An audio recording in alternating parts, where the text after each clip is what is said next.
Chapter 21. Baker. I blew my nose, washed my hands and continued to follow Puffer's precise directions for popovers. Did you put the pans in the oven already? He asked, frowning over my shoulder as I mixed the dough to a creamy consistency. Yes, sir. They're been preheated. I think we're ready to pour. Mix it hard now, until it's frothy while I fetch the tins. They'll puff a bit more that way.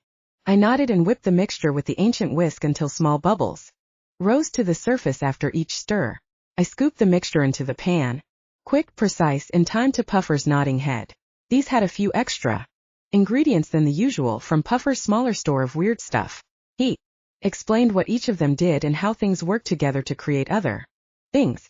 Zebra hoof powder, for instance, worked to rebuild blood cells, but if you added ostrich eggshell to it, you'd have a blood thinner that also increased heart rate and lessened pain. At the same time, he reminded me often that my instincts were always right. Whatever I knew, I had to follow my heart, which would lead me right. My heart was with Orion, so I only nodded and repeated in my mind the powders and their various uses. A sharp rapping came on the door. I looked up to see Armand standing outside, looking a bit more irritable than usual. I looked at Puffer and he gave me a sharp nod before he headed to the door, letting Armand inside and him out at the same time. Puffer didn't like Armand too well. You look better, Vanilla. I paused in rolling out dough to blow my nose, then washed my hands and continued. Thanks. Landry sent over some cold medicine, some soup, but I left it in the car. You're going to refuse it again, right? I frowned at the pale dough, creamy like Orion's skin. I crumpled it up and threw it down on the marble tabletop, turning to Armand. I've been thinking. He cocked his head. Is that strange for you? Orion asked me to be his baker, and I agreed, but now he doesn't want to kiss me or see me at all. I understand that he had some kind of vision or whatever, but wouldn't he still want me to be his baker? If he's going to be rational, he should be rational and insist that while there can be no affection shared, he needs me as his baker if he's going to be as strong as he needs to be to find and destroy my parents' killer.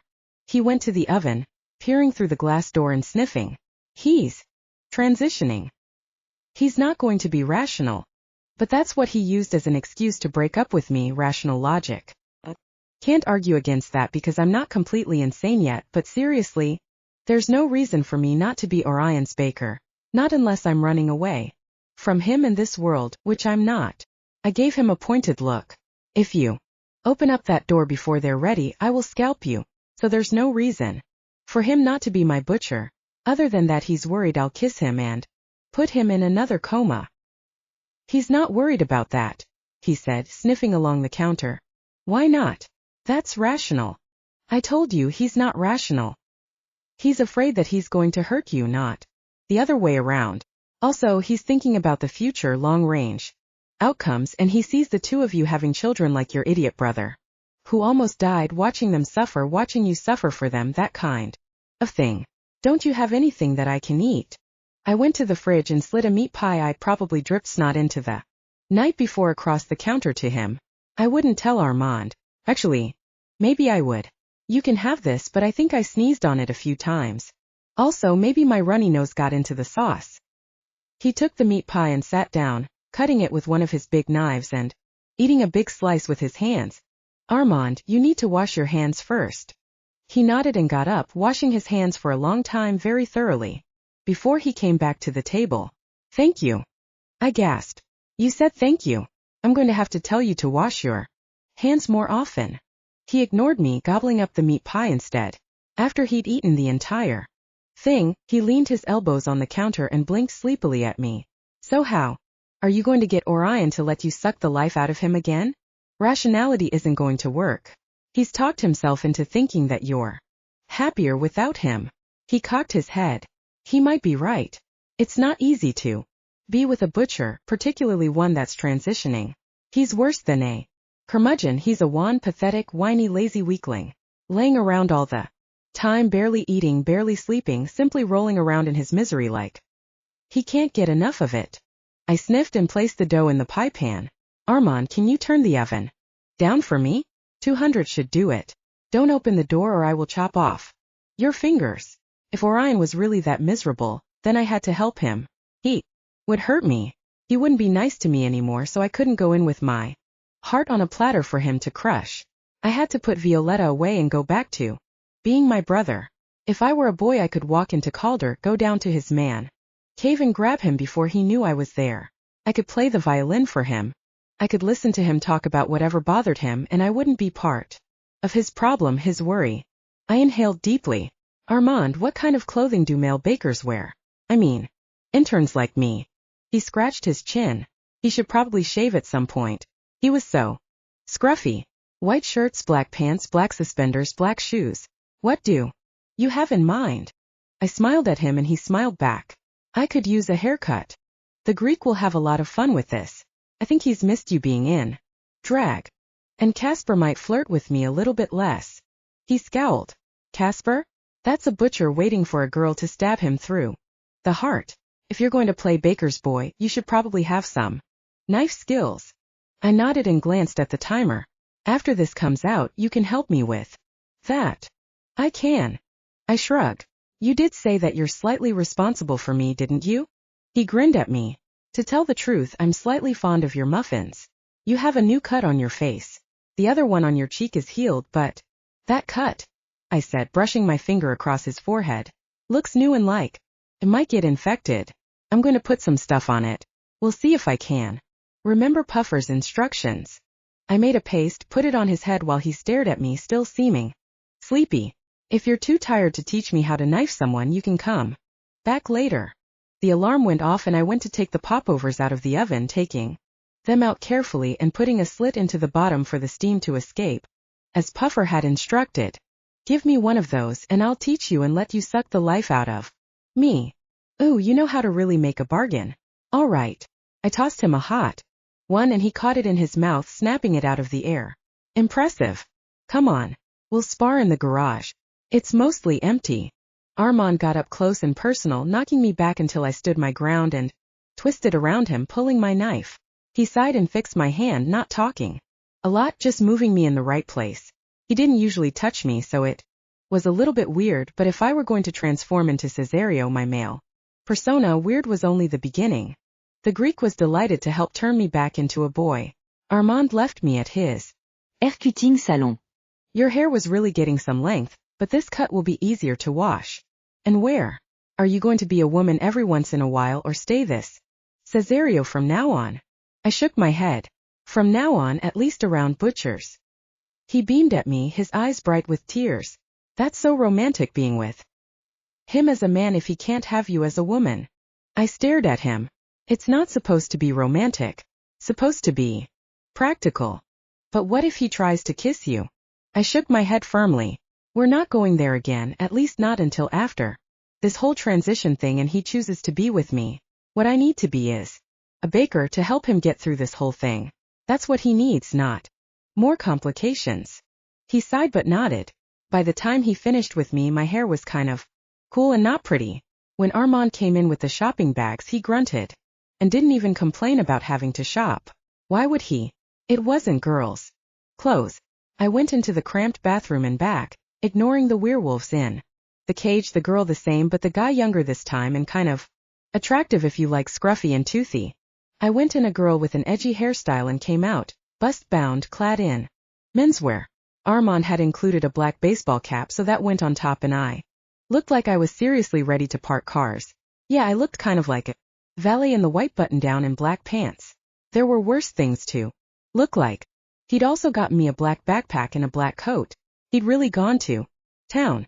The shoes were smaller than I was used to, since I'd stuffed Boss's old shoes with socks, but it was nice not to trip and it was great to have full-size pockets and everything.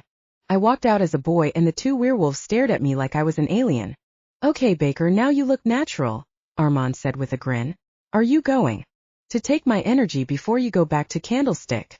I was a little bit nervous about seeing Landry again, but whatever. I grabbed the back of his neck and pulled his energy out of him. It would be faster with more contact. I reversed the cap and leaned my forehead against his neck, feeling his pulse race beneath the skin, smelling the wildness and warmth that was Armand, at least between the bursts of noxious energy that I dodged, at least metaphorically, psychically, something. I pulled away and nodded at him. Eat the popovers, I'm taking this with me to Candlestick. I'm going to need it. I headed out the back door, ignoring the shadows that moved around the edges of the yard. You think Landry's going to yell at you? I shrugged. I think that I'm going to yell at him. He chuckled. Really? That should be interesting. I didn't answer him as I walked towards the small hatchback. Vanilla, why don't we take the bike? I turned to Armand and saw him with a motorcycle, an enormous machine that was sleek metal and distressed leather. I walked around it half impressed, half terrified. It wasn't safe, but I wasn't scared. Fluffy, delicate Violetta who Orion needed to protect.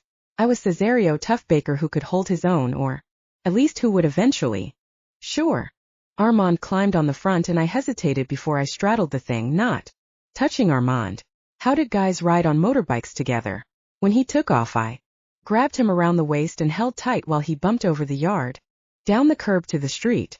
It was a little less wild on the pavement, but I still grabbed him a couple of times. It was freezing, but the coat was warm, and my old clothes in my backpack would pad me slightly if I fell off the back. At the same time, where were the helmets? If I fell, my head would crack like an egg. I grabbed onto Armand's waist and pressed my cheek to the back of his brown coat. He laughed and went faster like I was encouraging him.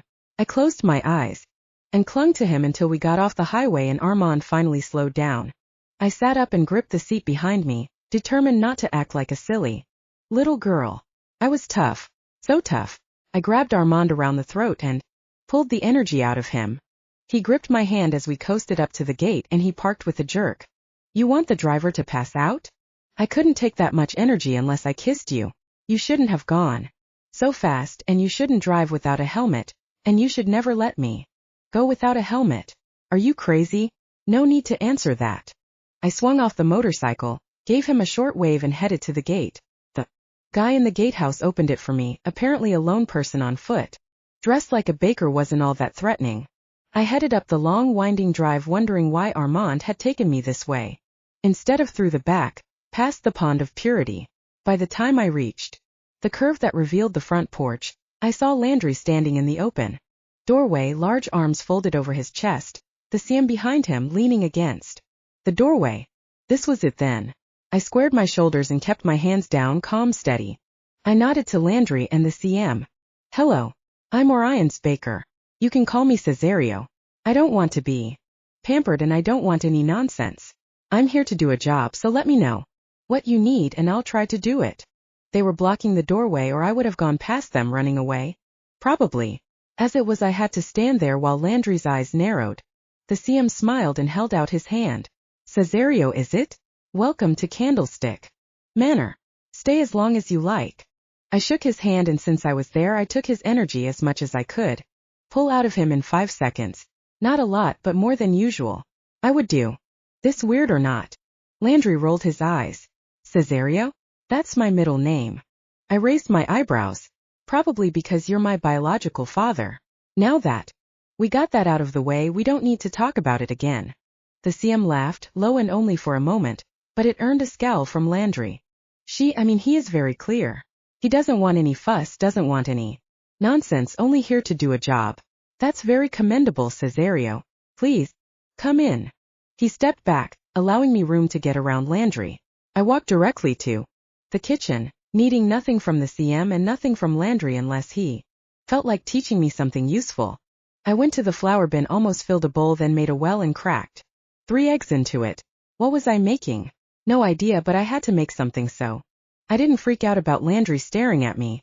I worked kneading dough and slicing meat off a goat, making a mess of it until Landry came over and told me what to do, not touching me and not talking about anything else. Focused. Until it was dinner and butcher's boys came in to take trays up to the butchers above. They were having a dinner apparently. I took a plate outside wearing my new coat and sitting in the apple tree. While I ate, I saw Sebastian come out, heard him call me, but I waited until he was under me to call him. Look up, Ba. He looked up grinning. You're back at Candlestick. That will take some pressure off the butchers, not have half of them patrolling the Vespetti's neighborhood. Why are you up in a tree? I climbed down, scrambling quickly, hesitating on a branch 8 feet off the ground before I did a double backflip dismount, landing perfectly. Show off. Fish face. Show me how to stab a butcher. I pulled out a knife I kept in my coat pocket and lunged at him. He had me disarmed in a matter of seconds, but he was laughing. I stomped his instep and brought my elbow back into his solar plexus, which made him laugh a little bit wheezier, but he was still laughing. Nice Vi. Calme Cesario. He raised his eyebrows and then noticed what I had on, including my hat. Wait, you're dressing as a boy again? Hate to say it, Cesario. But everyone knows you're a girl. He handed me the knife and pulled out one of his own. I lunged at him, but he grabbed my wrist, twisting my knife back at me while his own knife came into my stomach. He'd somehow reversed it so the handle hit me instead of the blade, which left me gasping and clutching my stomach. It's not about being a boy, it's about being a baker. How many girl bakers are there? Hardly any. So I'm going to be a baker, sex not included. He snickered. If you say so. I'm not sure that Orion's going to buy it, though. I slammed my head into his stomach, knocking him back, knives forgotten. He laughed and rolled on top of me. He was too heavy. Not fair. I grabbed his face and sucked the life out of him, not fast enough, but someday I would knock him out, and then I'd be stuck under him. Him. I should think this through. Get off me, B. You're so heavy. Are your bones made of lead or what? Ugh. You eat too many magic muffins. He sank onto me even heavier. I bit him. He yelped and backed off, checking his arm where I bit him. I sat up, breathing hard, and grinned at him. What? Can't take a baker bite. He frowned at me and rubbed his arm. Are you going through some kind of hormonal imbalance or something? This isn't you dressing up like a boy. Fighting, what's going on? I stood, brushing off my pants. They brushed off really well. Nice. Not me is the point. I want you to take me to Calder. I'm going to see Orion. I have some baked goods to bring him. He frowned at me, still clutching his arm. Man, Caesar, I'm not sure he'll like that. I rolled my eyes. You're such a baby. I'm his baker. If he doesn't like it, he can tell me. No one needs to know that you're the one who brought me to Calder. He thought about it for a minute before he nodded. Okay. I wouldn't normally do this, you know. I'm not betraying him. I patted his head, but I had to reach up high to do it. Yeah, I know. You're in love with him. Let's go. I've got to get back early so I can go running. He scowled. Running? Why? That's not safe. I laughed. Because I'm out of shape. I have to be able to beat you up, little brother. I'd been born 23 minutes before him. He snorted but went with me to the garage and the little black car he seemed to have as part of his butcher's boy position. Nice ride, I said, adjusting the seat so it was reclined, and I splayed my legs out. He shook his head, glancing at me. Yeah, you know, I always thought you were a little strange, but this really proves it. How's Olivia? He was quiet for a minute. She's great. Like Orion, only a woman. He snorted. She's gotten a little bit weird lately, like when we're together. She'll want to hold hands and stare at me. It's kind of creepy. I sighed. I thought you liked her. I do. I mean, she's amazing, but she's kind of a lot. And when she's staring at me like that, I remember that I have a lot of other things to do. I studied him. How does she look at you? He shifted uneasily. I mean, I guess sort of like she loves me, which is crazy, but it's how it feels, and I'm not sure what to do. I can kiss her, but I don't know about the staring thing. I snickered. The look of love. So terrifying. You really are gutless. He frowned at me. It's not easy. I have all these duties more since the butcher found the dead baker, and I don't have time to figure out how she feels and how I feel and what this all means in the greater scheme of my existence. I just want to be a butcher and kill stuff. I try to tell her that, you know, so she knows that I like her, but I'm not ready for the staring thing. But she's just like, I can be patient. This has to be so hard for you. And, yeah, but I don't think we're talking about the same things, and I don't know why she's not mad at me for not texting her enough or calling her or thinking about her all the time.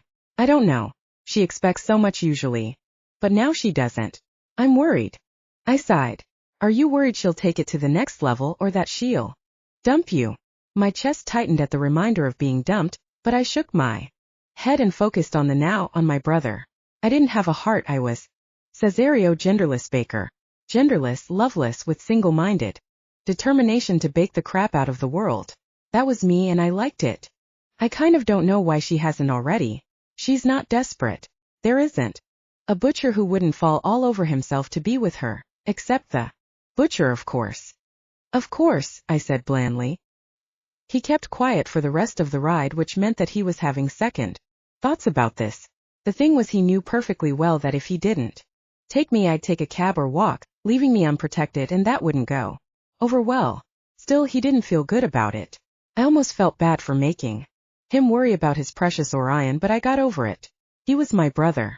He should beat Orion up for dumping me. I glared at him. You know that Orion dumped me the same day he told me he loved me. He glanced at me with wide eyes, pale green eyes like Landry. I looked out the window. Sorry, Cesario, but what do you expect me to do about it? He smiled at me. I'm Jonathan Daughtry. I don't believe I've ever truly thanked you for your service here on All Hallows Eve. It was nothing, I mumbled. Orion's life isn't nothing. Following your instincts out of pure faith isn't nothing. You are so far from nothing, Violetta. I can't begin to tell you. You've been baking with Landry for some time now. What do you think? I blinked at him. Why couldn't I relax? It wasn't anything he said or did, but I felt like he was watching me, or aware of me, or knew something I didn't. No, of course he did. He was head of all the butchers in the area. I think Landry is a very good baker. Not just a baker either. He's a fantastic cook, chef, whatever. He's really flexible and lets me do whatever I want, which is a little confusing because I'm not sure if I'm messing up, and I know I have a lot to learn, but he's great. And the baking, being a baker, do you think it's for you? I stared at him. His eyes were more golden than Orion's. After only a few weeks I was supposed to know the answer to that, but I did know. Yes, I want to be Orion's baker, and I want to be Landry's in turn. He smiled and pulled out a manila file folder. He handed it to me and I opened it to see a sheet of paper, an account, and a very tidy sum that would set me up with good tuna for life. Probably the good hot dogs too. This will be the starting amount from the butcher/baker fund, so you have the freedom of your choice of school, college, whatever you like. This, he said, pointing to a separate line below, is your weekly allowance during your internship. Is it adequate? I swallowed and nodded. It was much better than any full-time job I could get. Without a college degree, how long will my internship be? He shrugged and tapped his fingers on the desk. Baker's school is usually 4 or 8 years depending on the country. Your position is unique. You started late with official internship, but your mother trained you growing up. I don't think your internship will last longer than a year or two. What we can't teach is the depth of connection that you have with the butcher. Landry and I spent years together, but our connection isn't nearly that remarkable. It's interesting because you connect with so few people. Armand, the former butcher, you connect with him, isn't that right? I shrugged. Armand? Sort of. His energy is all over the place.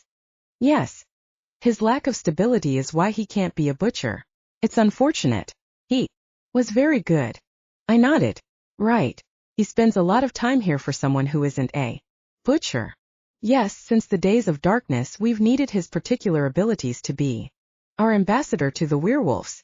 They are flocking to our city daily, some for revenge, but most for safety. The monster who is slaughtering werewolves. He nodded, so terribly serious. Some blame butchers. Why would they do that? They were killed the way that butchers kill things, only more viciously and violently than most of us could stomach. Oh, I nodded and felt sick. Do you think it is a butcher? He smiled mildly. No. It could be a former butcher, a renegade butcher, or a pretender, but no true butcher would put us all at risk in this way. Do you have any questions for me? I stared at him, fidgeting. Maybe why I can't connect very well. Do you? No. He cleared his throat. Landry and I have talked about that. I'm not certain. But I think it has to do with your skepticism. You weren't brought up to believe in energy exchange. You do believe in Orion, not as the butcher, but as himself. I can only imagine that you also trust Armand. I shrugged. It isn't that I don't trust you, it's just that you seem so. He smiled slightly and closed the manila folder beneath his hands. His hands were Orion's hands. Busy and accessible, and you probably feel that I could be a better father for Orion if I weren't the candlestick maker. I shook my head in denial before I shrugged hesitantly. It was true, that's the impression that I got from all of our conversations, that Orion needed a father figure but didn't have one because the CM had to be his boss instead of his dad. It can't be easy for you, but he doesn't have anyone he can give his Burden to. My dad was always there to give me a hug or tell me good job going. To all my stuff, I don't know. I guess you guys go to butcher stuff together. He shook his head. Butcher stuff, yes. Maybe we could do other things. Baseball games or, he smiled slightly. I have no idea what Orion would like. He's always been so focused and driven to be the perfect butcher. You should take him camping. Not in the dark nights but during the summer. Maybe. Hiking and climbing, canoeing, that kind of thing. He studied me thoughtfully before he slowly nodded. Yes. I'll propose the idea to him. Perhaps you, your brother and Armand could come along. Armand. I stared at him. Oh, that sounds fun. Sure. He laughed, a wonderful warm sound that made me smile. Armand and Sebastian could watch each other suspiciously. Yes, I've never gone fishing before, but I've always wanted to. Landry is a good fisherman. He could come along with my wife. She's a remarkable woman. Landry's sister is her baker. They could both come. I stared at him while I tried to smile cheerfully. And my aunt and uncle. Vanetti. He nodded and started taking notes like this was seriously going to happen. Opened my mouth to suggest that he go camping with only Orion and not with dozens of other people, but he seemed so excited about it. Clearly the CM needed to go on vacation. Also, the CM had issues about being alone with his son. They needed to spend time alone together. I'd have to figure out something because the CM didn't know how to connect with him. Any other questions? He asked, looking up from his camping notes. He was kind of adorable and oblivious about some things. I think I'm good. Are you sure you're okay with me staying here? He looked surprised. Of course. As a baker, you're welcome in any CM's residence. It's a place of refuge for your kind. As Orion's good friend, you're certainly welcome to my home. Good friend? Okay, that was kind of embarrassing. Landry probably told him all about the tablets Orion took so he wouldn't bite me. Great. Thanks. Hesitated before I turned back to him. Did you know my dad? He nodded. Joseph Tancetta. He was a great butcher. Do you know why he quit? He smiled. He retired after serving for many years. He didn't quit, Violetta. He was still listed in our reserve. Oh, okay. What about my mother, did you know her? He nodded, sobering. Lauren was an excellent baker. She assisted Landry in my wife's conception of Orion. I blinked at him. Oh, that's cool. Do bakers usually do that kind of thing? Indeed. Landry will have to teach you the proper baking techniques. The stronger the butcher, the more difficult it is to conceive. That's why children are so precious. Why you're saving those boys is so significant. I wanted to edge towards the door, but this was stuff I should know. Apparently the CM was not self-conscious about that. Well, he couldn't be if he had the whole gang helping out. I blinked rapidly, trying to shut out the images that inevitably arose from such conjectures. I opened my mouth to ask what part of conception was particularly difficult, then closed it again. Just couldn't. I smiled brightly, happy to help. So all my account information is in here. I'll just go now. Thanks. He smiled and walked me to the door, putting his hand on my shoulder for a moment, holding me back. If you ever need to talk, if you need to share your burden, I am always available. He frowned thoughtfully. I suppose I'm not always available, but I'll certainly do my best. I laughed a little bit and nodded, then headed down the hall away from that exciting conversation, only slightly less humiliating than it could have been. The next morning, I focused on taking Mel's energy while Olivia sat beside me, fiddling with her phone, frowning at it fiercely. Such a Valkyrie or Amazon. Whatever. Mel twitched under my hands. Just take it already. I swallowed and frowned at him. The CM thinks I can't connect because I don't believe in energy. It's real, Olivia said, looking up from her phone, then threw it down on the table where it slid across the wood to stop beside a pan. I don't disagree, I said slowly. I just don't accept it and really believe. You know, I think that might be an explanation for what's going on here. But it really doesn't make any sense. But you can connect with Orion. She gave me a pointed look that made me wonder what she'd heard about us. I trust him, not his energy. She took my hands and put them on her cheeks, gazing at me while she leaned close, her voice breathy and her cleavage extremely voluble. Orion agreed to do a double date with your brother.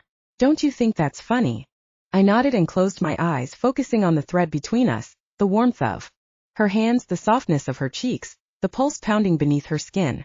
Faster and faster until a thread of energy spooled out of her and into me. She gasped and jerked back like she always did once I got started. It was almost as if she were afraid I wouldn't stop. Mel's turn, she said, retrieving her phone. She got up and walked to the pantry, speaking into her phone low.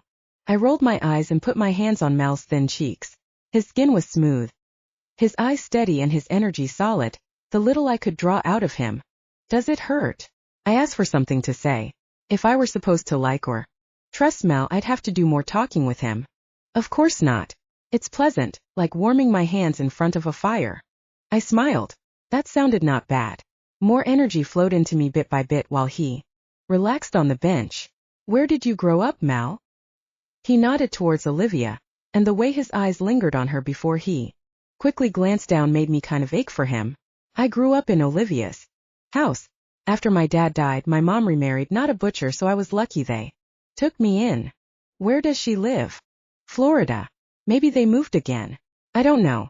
She had a few more kids that keep her busy, and she works a lot, so she can't really worry about me.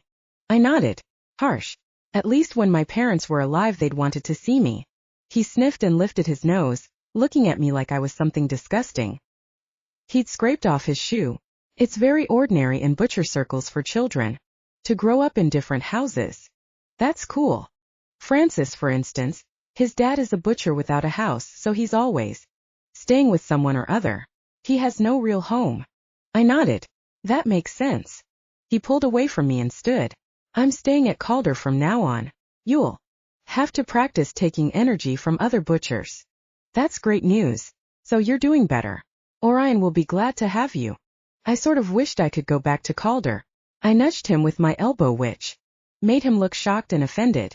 I can't believe you're leaving me at Olivia's mercy, not that she has any. You're too cruel, Mal. He looked at me disdainfully. If you can't appreciate Olivia, then it's you who lack, not her. If you like her so much, you should date her. He stiffened like I'd poked him with a pin. Nonsense. She's seeing your brother, and if she weren't, she certainly isn't interested in me. All the same, he cast a furtive glance in her direction. You should write her letters to tell her how you feel. She can't be interested if she doesn't know how you feel. He made a face like he'd bit into a sour lemon and took 2 steps away from me. Your opinion is of little use to me. I cocked my head while I stared at him. I don't know, she fell in love with me after all. He looked scandalized, which I enjoyed while I turned and rifled through the cabinet for some inspiration. Landry came in. We're going to the market today. That way you can get your own peaches instead of stealing mine. Oh, were you going to use them for something? He smiled at me beatifically. Of course I was. I wouldn't have them otherwise. Neither the CM nor Orion complained, however. Come on then. Chapter 14. Butcher. I was almost caught up on my reports when an older butcher dropped a stack of folders on the table in front of the couch. I exhaled slowly so I didn't stab him. What is this? CM sent it over. Stuff about the seals, he said. Thanks, Alfie. So helpful.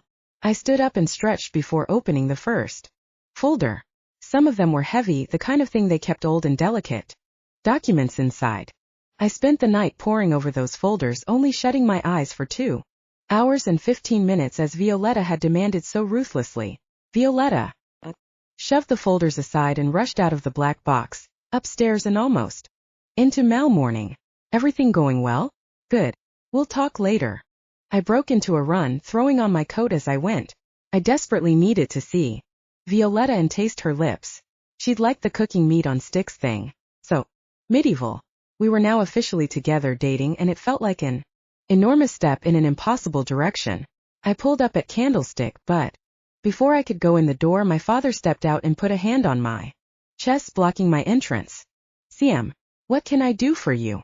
I asked, glancing around him like she might be somewhere hovering in the halls waiting for me to come. Come to my office. I almost sighed and shuffled my feet, but I wasn't a child. When I was a child, I hadn't wanted to do that. Apparently it was catching up to me. Once we'd arrived in his office, I tried to beat him to the point. The seal can't be fixed. It has to be entirely resealed after the other 2 seals are removed. He raised an eyebrow and poured himself a glass of water, then mixed a powder. Into it Landry's orders, of course. What did he need special powders for? Perhaps his health wasn't perfect. What is the powder for? He glanced at me, surprised. Had I ever asked him a question about himself? That didn't involve butcher's business?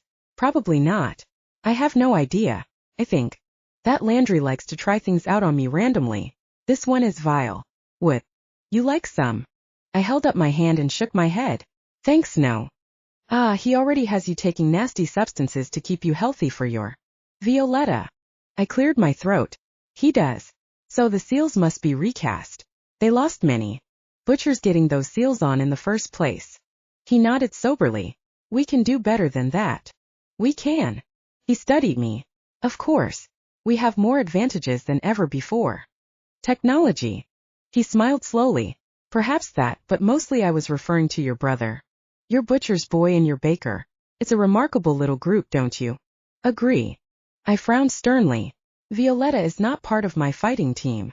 Of course she is, Orion. She's the key to the entire thing. You must have noticed by now that she's attuned to you, Armand and Sebastian, and none else. That allows strength of connection that cannot be achieved with further dilution. Perhaps she should stop trying to connect with others. I cleared my throat. What about her defense? He shrugged. I don't believe you'd allow her to practice on our guest. No, I wouldn't. He smiled. Not that it's your place to allow or not allow your baker. Yet, you are her protector as you are the city's. What do you think about camping? I stared at him. In North City? I doubt I'd get much sleep. He laughed. But there was something tight, nervous maybe. Violetta suggested that we all go camping this summer, fishing, hiking, that sort of thing. I've always wanted to visit the Yukons. Violetta wants us to all go camping? I smiled at the thought of her sitting beside me in front of a fire, leaning against me for warmth. Yes, your mother, Landry, Sebastian, Armand, and her aunt and uncle. I took a step back. Mother? Absolutely not. He sighed. You intend to bring her into this family, isn't that correct? Of course, but Mother will not be pleased. That was an understatement. But she has to come to accept Violetta, otherwise Violetta will feel like an outsider like her mother did. We cannot make the same mistakes. It's fine to insist that Mother accept Violetta, a completely different thing. To make Violetta the target of her wrath when she fails to. He frowned at me and I frowned back until I forced myself to look apologetic. Instead, it's bad enough when Landry and Mother rub elbows. Let's see how this Christmas goes and then plan camping. He didn't agree with me, but he did go back to talking about the seals. Instead. Also, he had a new assignment. I need you to travel with that gray wolf, what's his name, east and west to talk with werewolves about the threat and make certain they know it wasn't under butcher orders. Leave the city? I can't leave. I have school. And Violetta. I need to get ready for Midwinter's Eve when the next seal is and find a forger for the seals. Mostly stay with Violetta. He raised an eyebrow. You're the butcher. Who else shall I send? I glared at him, forgetting that I was trying to be appropriately respectful. I don't care. Send Merlot or Casper. Send nobody. The threat is here in this city. Leaving now would be worse than careless. It would be completely idiotic. Werewolves aren't going to listen to me, not when they think that I'm what slaughtered entire villages. He raised an eyebrow. Your job is to make them listen. It isn't only werewolves I'd like you to see, but vampires as well. I would like you to take Voltaire with you. I ground my teeth. You want to send me into the sticks with a werewolf and a vampire to make them all listen to how innocent the first am? I would happily slaughter them all. I am not their protector but their butcher. If you can't see that, then you're completely delusional, old man. I'm not an ambassador, but a dagger. It's what you created and now you expect me to be what? He stared at me calmly while I yelled at him. If you're finished being emotional, I have a list of the communities I'd like you to visit. I took the paper, crinkling from the pressure I put on it. What am I supposed to say? Invite them to the city for safety, and ask them to be cautious and prepare for attack if they choose to stay. That's all. I laughed and ran a hand through my hair. That's all. Great. This will take me a week. Probably. I closed my eyes and tried to breathe normally before I glared at him again. Why? Would you like me to explain the bigger picture? If you don't make alliances and smooth things over, we will be at war. That's what this monster wants, and he'll get it if we aren't very lucky and very diligent. Make alliances? Smooth things over? Since when do I do that? He laughed and shook his head. Since the last village. The one where everyone was already dead. The one where you found a survivor. He'll go with you. 2 werewolves, a vampire, anything else? A bogeyman, a couple wraiths maybe. Some zombies. He frowned at me. Don't tempt me. Orion, this is a serious matter and you will do it as well as possible. If I don't find that you're inspiring trust in our allies, I'll send Violetta along with you. I stared at him while my stomach turned into a solid rock. What? You'll protect her, and therefore make certain alliances are made and nurtured. My heart pounded and my chest felt tight from the effort not to hurl myself on my father and beat him senseless. That won't be necessary. No? It might be good for her. She didn't like being left behind the last time you went. If I go anywhere with Violetta, I wouldn't ever come back. He raised his eyebrows and we stood there. A serious standoff before someone knocked on the door. Enter, my dad ordered, his voice hard and unyielding like it usually was. After talking to me, I half turned and studied the paper, trying to focus on those towns, organize them in my head so I could cover them in the least amount of time. It was one of my father's older butchers, murmuring about a vampire outbreak in a small city to the west. Exactly what we needed. Orion, the CM said once the older butcher had left. You'll need to take a butcher to stand guard while you're resting. Not Sebastian. I nodded impassively. Olivia. He raised an eyebrow. Really? I suppose that makes sense. Very well. I'll inform her. If you like. May I be excused to go see my baker? She might want to prepare something for my trip. He hesitated, mouth tight. Of course. I'll give you 6 hours to prepare. I will prepare my requirements while Violetta bakes. He raised his eyebrows. Requirements. Travel arrangements. I don't wish to waste time. He nodded. My resources are at your disposal. I smiled. Perhaps I should know what your resources are. My father smiled back. Perhaps you should. Violetta was not happy. First she kissed me until I was dizzy with wanting and regular dizziness. Then she set to work pounding on dough, beating the poor stuff into shape while I organized transportation. Helicopters would not work for travel with a werewolf and a vampire. That was a pity. We could take a limo between small towns and a train from the east sector through the city to the west. The butchers had a private car decades old with a nice secure dark compartment for that kind of guest. How long will you be gone, butcher? Violetta pounded particularly hard, jabbing the heel of her hand into the dough. Too long. A week probably. And are you allowed to call me? With a vampire and a werewolf watching? Of course. Olivia could watch the monsters while I took a break, a very short break. I'm sorry. She looked up with a tight smile. Why would you be sorry? I cupped her face in my hands and gazed into her beautiful eyes. I'm sorry that I won't see you.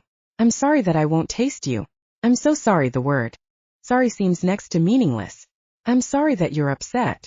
She sighed and slumped against me, forgetting about her dough. I held her heart fluttering against mine, fast like butterfly wings, so delicate and perfect. I don't mean to be upset. I'm just surprised and worried. You said you're going to warn werewolf villages? Will you be safe? Of course you will. You can fight 60 vampires, no problem. I kissed her forehead, brushed her soft eyelashes with my lips, then kissed her cheeks, her nose, finally her mouth. She tasted like honey, so sweet and rich. I held her and kissed her until I sank down on the bench helplessly. She raised an eyebrow and searched in my coat for the nasty concoction.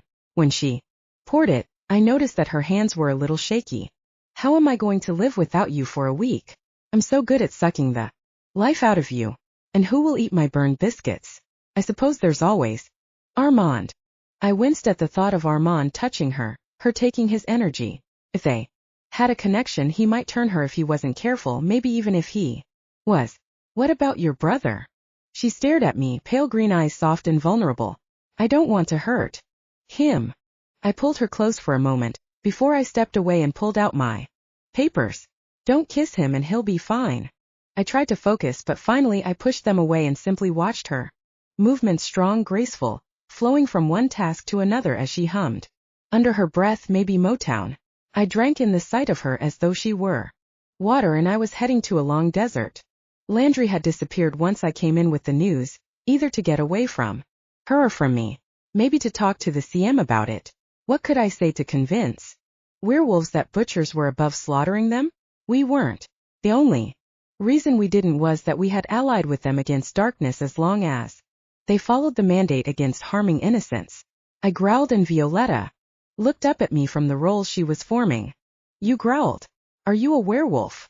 I walked over and put my hand on her waist, bending to gently nip the side of her neck. That must be it. She turned in my arms to stare at me, her eyes enormous and very serious. Orion, are you going to be in very great danger? If I couldn't handle it, the CM wouldn't send me. She frowned. He never makes mistakes? That was an excellent question. Was the CM making a mistake allowing me to be with her? Don't tell him that I said this, but the CM is trustworthy. He won't send me out if it's unlikely that I'll come back. Unlikely, but that's not good enough. You have to be perfectly safe. I laughed.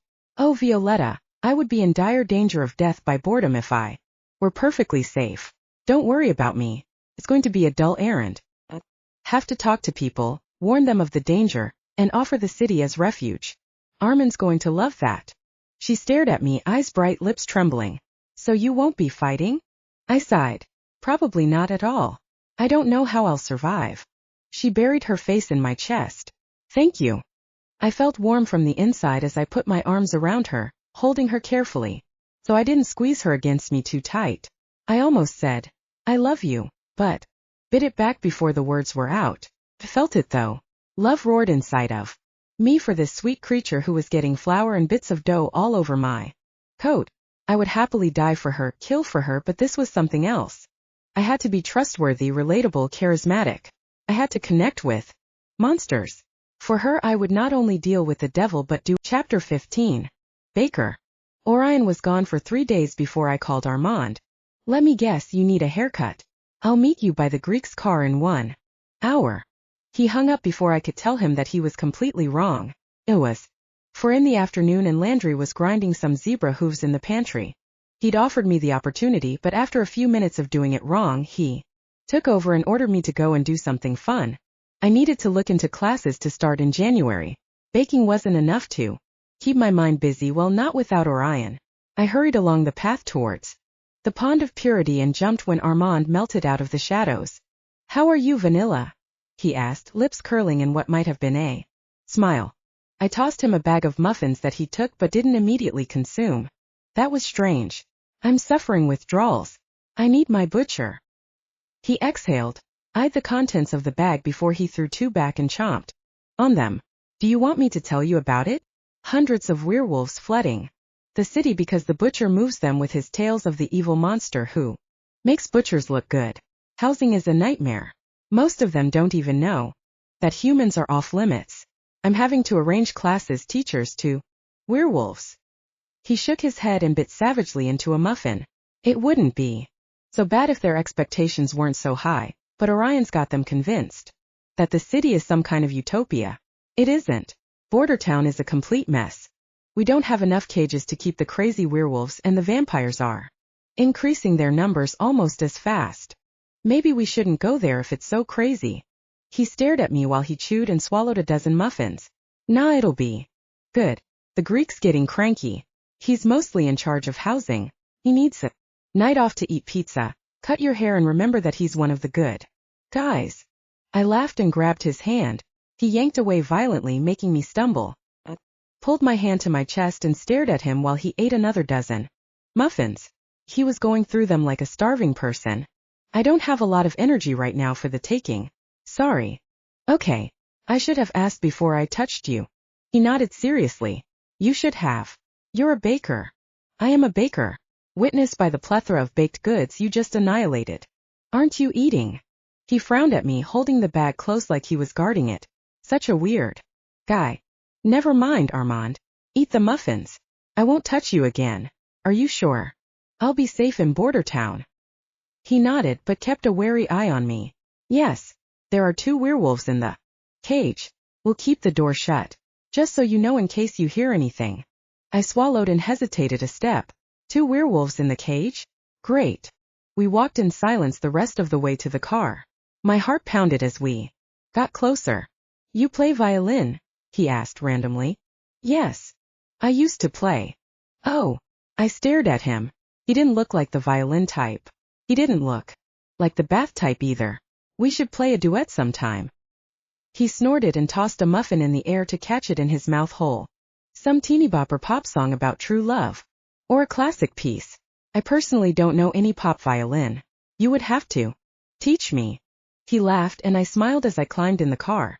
The drive went by with his impeccable driving showing that somewhere beneath the crazy firecracker guy was a responsible adult. When we pulled up behind the Greeks, a few shifty-looking guys drifted away. Before I got out, walking closely behind Armand to the Greek's back door. He opened it and walked through the small back room, past the table piled in old pizza boxes and the cage where 2 ordinary enough-looking people sat, one a girl not much older than me, the other a guy closer to my dad's age. I smiled when the girl caught my eyes, but then she pulled her lips back in a snarl and I grabbed Armand's arm, pulling him between me and the wolf girl. Before we were finally in the shop, which was empty. I stared at the empty barber's chairs, the long mirror along the back, and outside where it was starting to get dark and nothing between me and that darkness besides a sheet of glass. Armand flopped into a chair and opened a newspaper. It was 2 weeks old. I perched on the counter but I didn't like my back to the window and when I turned around I couldn't see the door that led into the back room. Armand, I don't think that this is a good idea. He flipped the paper. Get comfortable, Vanilla. You're going to be interested in this. I sat down in a chair next to him so that he was between me and both doors. Were you a very good butcher? I was a terrible butcher. Right, I know, but if suddenly 60 vampires came in through the windows, would you be able to fight them off? He folded the newspaper and turned to me, his eyes golden and amused. Of course not. I would, however, be able to butcher them. Fighting them off means leaving survivors. There's not much point in leaving an enemy to attack you. Another day now, is there? I swallowed. I never thought about that. It seems a little bit brutal. He nodded and ate another muffin. I thought he'd finished them off, but it was a very large bag. Butchers are brutal. So are werewolves. And vampires? He nodded. It's a rather vicious world. On the other hand, there are muffins. He tossed another one back and settled into the newspaper. The front door banged open and the Greek came in, carrying a laptop tucked under his arm. I'd expected pizza. Violetta, I've got it. You have? Great. What have you got? It wasn't pizza. He sat down in the chair next to me and opened the laptop, perching it precariously on the arm of my chair. See? These numbers, are they familiar? I blinked at them. I think I've seen all numerals 0 to 9 several times. He nudged me with his enormous elbow. These are the same amounts shifted from you and your brother's accounts. I couldn't follow them, but I could search for them. See? Isn't that brilliant? He nudged me again. If I do say so myself. It's been a long time since I've done this kind of thing. Sort of pleasant to see everything fall into place so nicely. Oh. I gripped his enormous arm. Are you saying that you know what happened to the money? You know who took it? He grinned at me, his face seeming to expand in that enormous bow. That's right. Well, not exactly, but I know what else they bought, and it's right here in the city. I stared at him. My money was used to buy something? What? A building down by the river, north, a warehouse by the looks of the address. Shall we go check it out? I hesitated. Is it safe? Armand and the Greek exchanged glances before the Greek gave me a sheepish smile. Sorry, I guess I didn't think about that. You probably shouldn't go. You wouldn't be safe here while we went, but you desperately need a haircut. He turned and tossed the laptop on another chair as if it weren't worth remembering and came around and spritzed my hair, fluffing it up. You shouldn't let yourself go just because your sweetie's out of town. He's coming back, isn't that right, Armand? Armand had disappeared behind his newspaper and I only heard a grunt of assent. He reminded me a lot of my dad. Can you tell what kind of warehouse it is, like what it's for? No idea, the Greek said airily, pulling out a pair of shears. I doubt it's going anywhere. Armand, do you think you could go check out back for the pizza? Armand folded the paper and got up, leaving me with the Greek. I exhaled and frowned at him. I thought he'd never leave. I love Armand, but he's driving me crazy. No, he's crazy and he's driving, which I'm sure is much worse. Greek, is there any sign of why my dad sent that money? He frowned at my hair, snipping. I have dates, amounts, and destination. But the why you have to draw from your own conclusions. How do you like being a baker? Has anyone bothered you, Orion being gone and all? I rolled my eyes.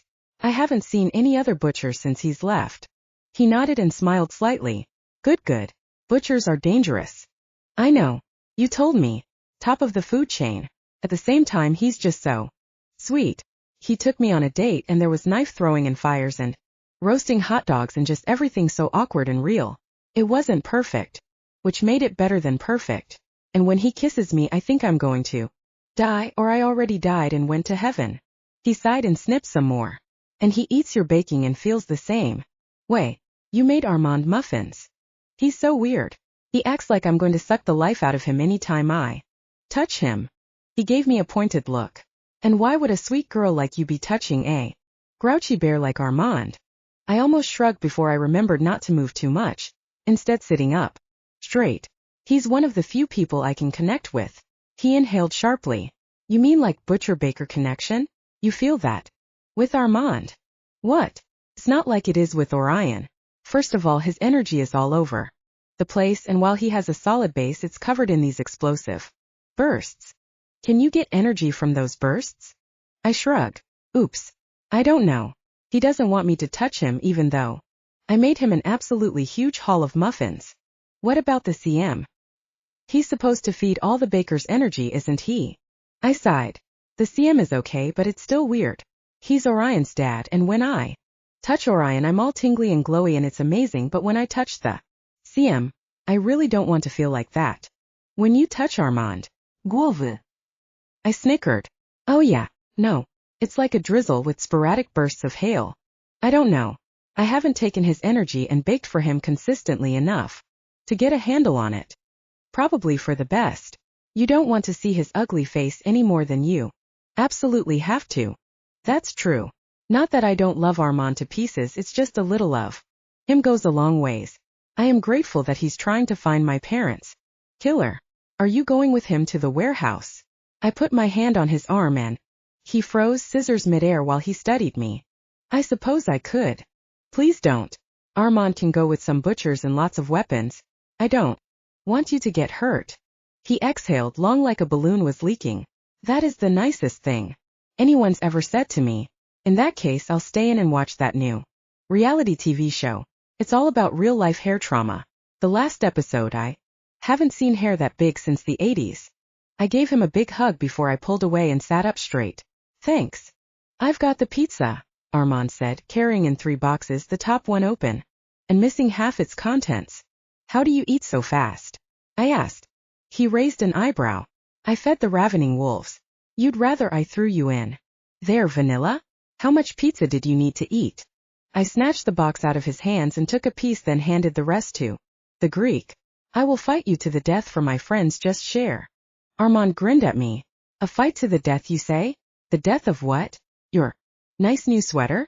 Is that the sexy one? How about a fight to the death of your atrocious manners? Why don't you cut your hair?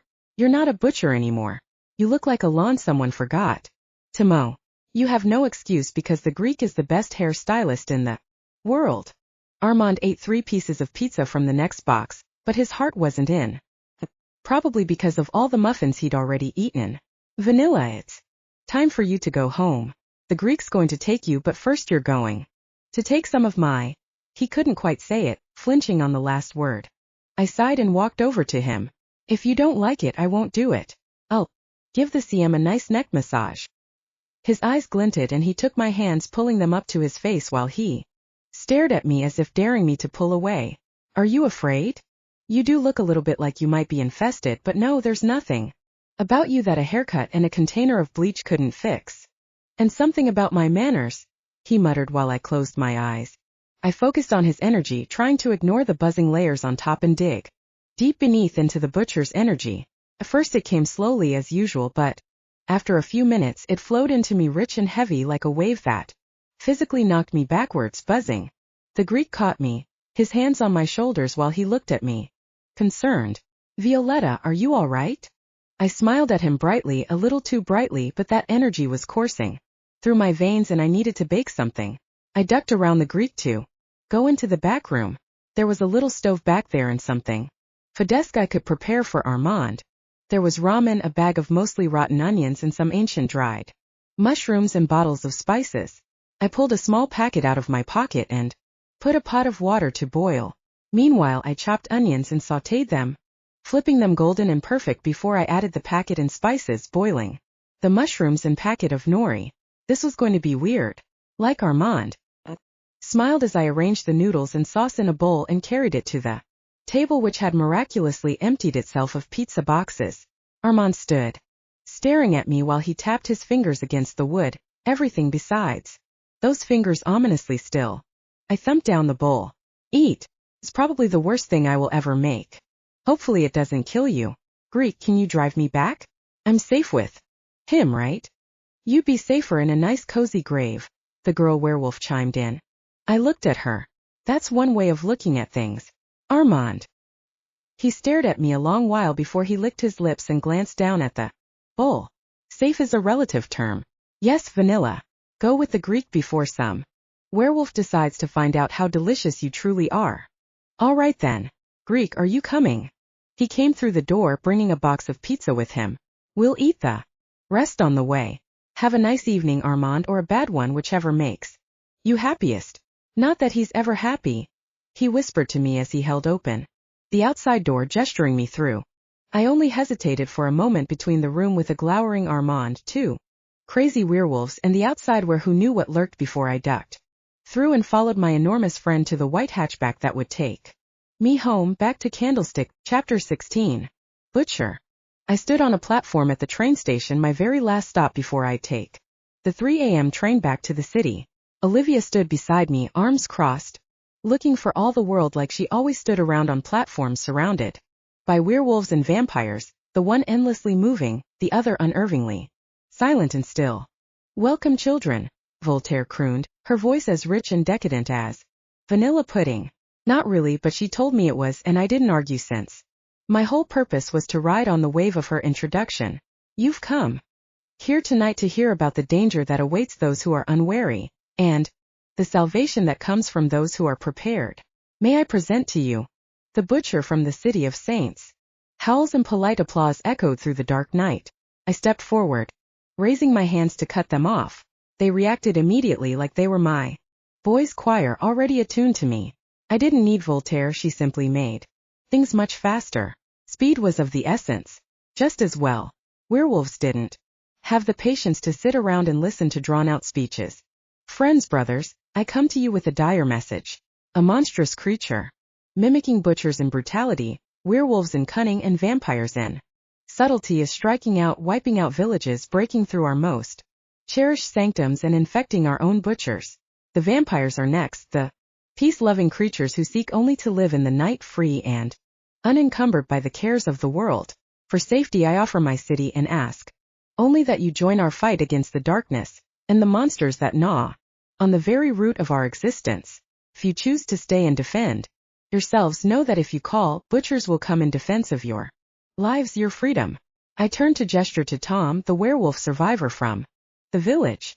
Come forward. Tell them what happened. He came, hunched over, face long, ears twitching. It killed everyone.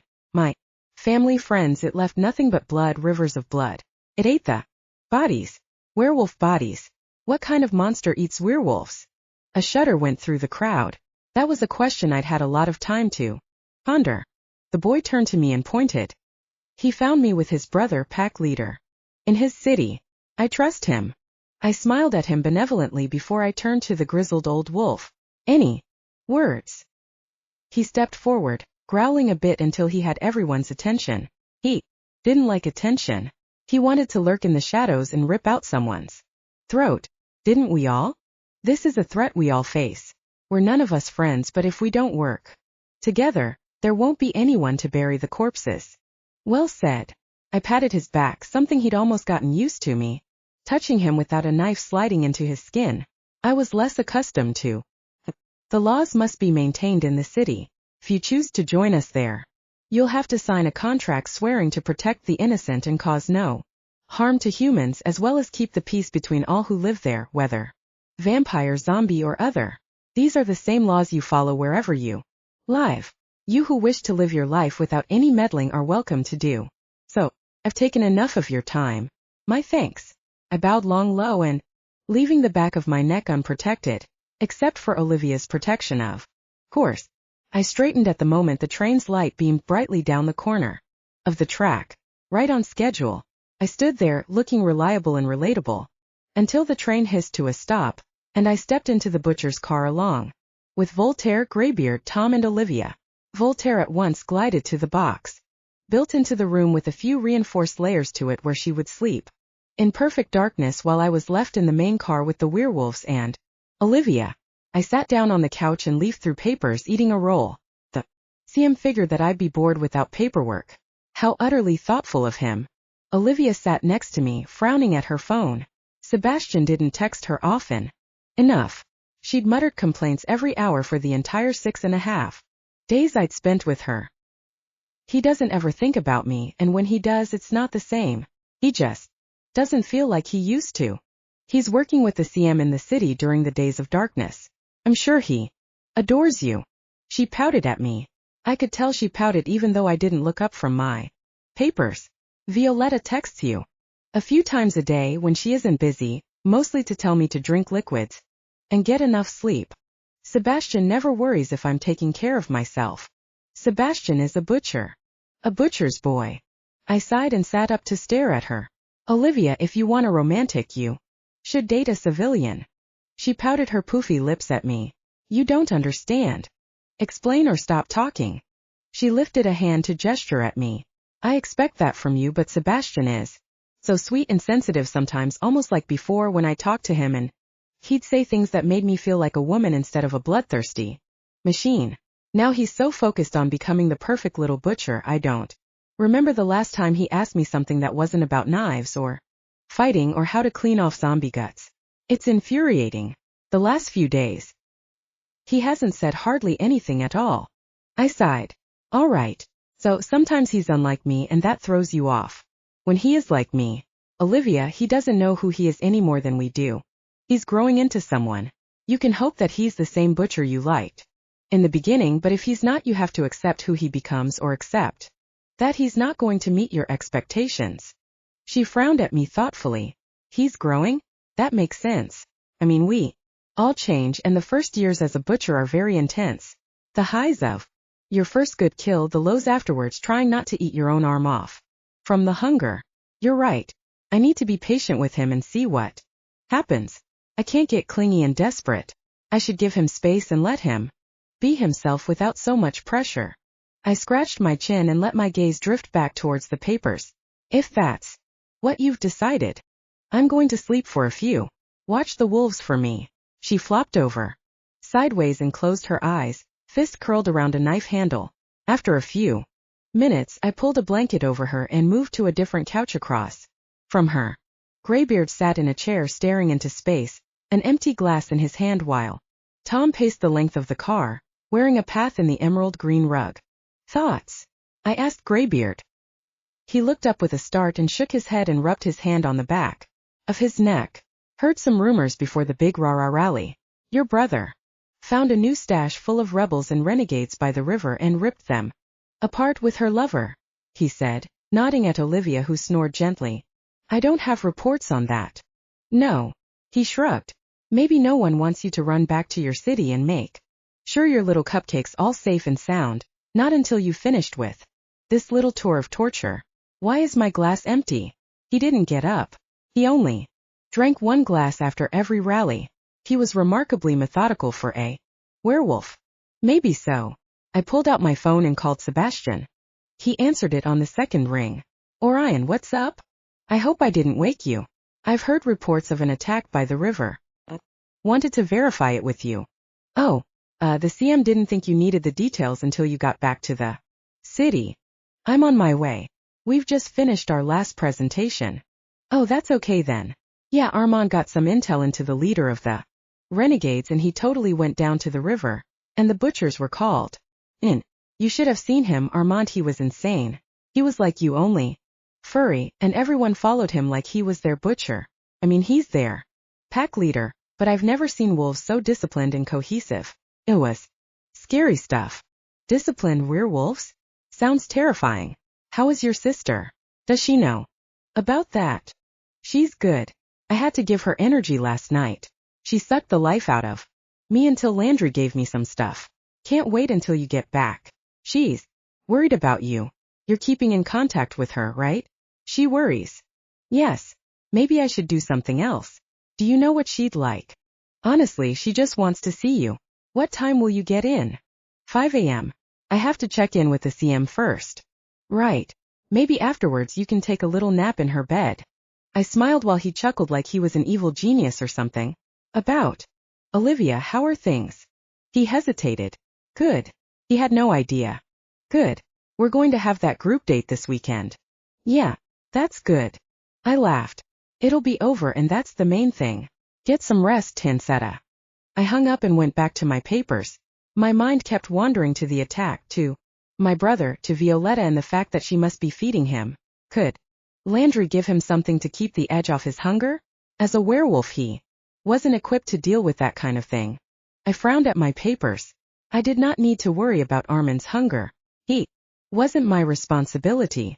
The only thing I cared about was whether or not he put my Violetta's life in danger. We finally arrived in the city while it was still dark. I woke Olivia and rapped on Voltaire's compartment, then opened the exterior door, watching the lit garages and shops pass by. When we stopped at a small platform, I hopped off, nodding to the older butchers who waited. They would take Voltaire back into custody and deliver the pile of papers to the necessary butchers while I was free to take my car back to Candlestick. I left the top down, glad for the cold in my face and hair, all sensation that screamed I would soon be with my Violetta again. She was waiting for me, wearing Landry's coat, standing on the steps, arms wrapped around herself like she was cold. How long had she waited? I parked in front of her and got out, slamming the door closed before I walked to her, keeping my steps slow, steady so I didn't grab her and crush her into a hug. Before I could get to her, she threw herself into my arms, her hands in my hair, her cheek against my neck, my pulse pounding while I held her, kissing her hair and her forehead, her temple and her ears. She smelled like heaven and felt like home. You're cold. I carried her inside, her arms still wrapped around me. My energy slid into her slow and steady, filling me with a sense of complete peace and contentment. Also exhaustion. I had not slept much, and eating baked goods that weren't from Violetta didn't help. What I wanted was her goods and her sweetness. Orion, you can't carry me through Candlestick. What if someone sees us? Don't care, I muttered, pressing a kiss to her cheek. I needed more. I'm tired. Can I sleep with you? I kept carrying her, but I'd stopped breathing while she pulled away and stared at me, sliding her fingers through my hair as though she couldn't help herself. Like that one night? The horrible one. Without the near death. Hopefully. It's not night, it's morning. I sighed elaborately. That's true. I suppose it can't be like that night at all. How about like the morning? She smiled, slow, sweet, and delicious. If you'd like to rest in your bed for a few hours, I can't see anything wrong with that. I'll curl up beside you and protect you from vampires while you sleep. Someone has to do it. I sighed and put her down, resting my hands on her shoulders. It's a heavy weight, but I think you can manage it. I picked her back up this time, carrying her properly in my arms instead of just hugging her. I went at a near run, half afraid the CM would stop me. He should. I had reports to give. But I just didn't care. I needed Violetta, and I'd needed her from the moment I'd stepped on the train headed east. In my room, I went straight for my bed, put her down gently because she'd said it wasn't soft, and went back to the door, closing it but not locking it. I wanted to lock it, but I needed some supervision in case of nibbling on my love. She was so beautiful, curled up in Landry's coat, cheeks pink from the cold, eyes bright and gleaming. As I walked towards her, I took off my coat, folded it over the back of a chair, then sat on the bed and untied my boots. After that, I fell over beside her, my head on the pillow while I looked up at her. She smiled at me, took off her coat and tossed it over mine. She wore a little lacy camisole and flower-printed flannel pajama bottoms. She was far too sweet and lovely to be real. How sweet and lovely. How was your trip? She asked.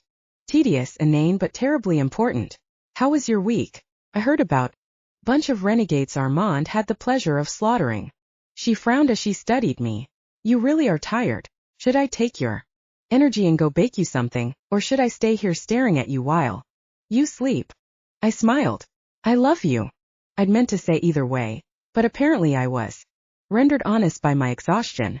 She gasped and climbed under the blankets, snuggled against me and whispered, I love you, Butcher. I think that if you ever go off on a mission with Olivia again, I'll poison you. I opened my eyes wide. Really? Are you jealous? She sighed. Not really, but I had to help Sebastian compose a million texts to her. He really has absolutely no clue. I laughed and pulled her closer, her beneath the blanket, me above, which seems so senseless, really. That explains it. Olivia is deeply confused. That's probably the best thing he can do, keep her on her toes. We're still going on a double date. Do you want to do anything in particular? She snuggled closer to me. Do you have to be on top of the blanket? My arm will be cold if I'm trying to hold on to you. I moved, slipping under the blanket and pulling her back into my arms as quickly as possible. Better. She had her head on my shoulders, and she gazed up at me, pupils dilating. I need to kiss you, Orion. I need to kiss you until I forget that you ever went away. I had absolutely no objection to that.